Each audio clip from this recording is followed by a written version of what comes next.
লক্ষণদা বলছিলেন আপনি বিধানসভায় আইন নিয়ে এসেছেন অপরাজিতা।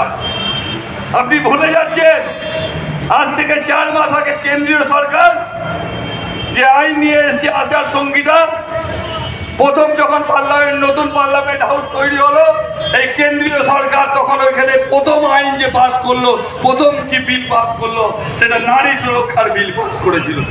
আপনি যখন আচার সংহিতা আইন নিয়ে এলো কেন্দ্রীয় সরকার, তখন ওই আইনে আপনি সহমত পোষণ করতে দেরি করছিলেন। আপনি কি বলছিলেন, এখানে যে সাজা দেওয়া হয়েছে সেগুলো একটু ভেবে দেখে বিচার করা দরকার আছে। ওই আইনে কি বলা ছিল যে যারা ধর্ষক হবে তাদেরকে অবিলম্বে ফাঁসি দিতে হবে, মৃত্যুদণ্ড দিতে হবে। পক্সো আইনে কড়া আইন করা সরকার করেছে।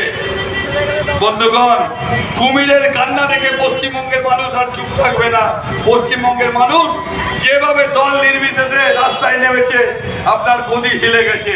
আপনি চিন্তা করতে শুরু করেছেন আপনি কতদিন 14 তলায় সঠিকভাবে বসে থাকতে পারবেন।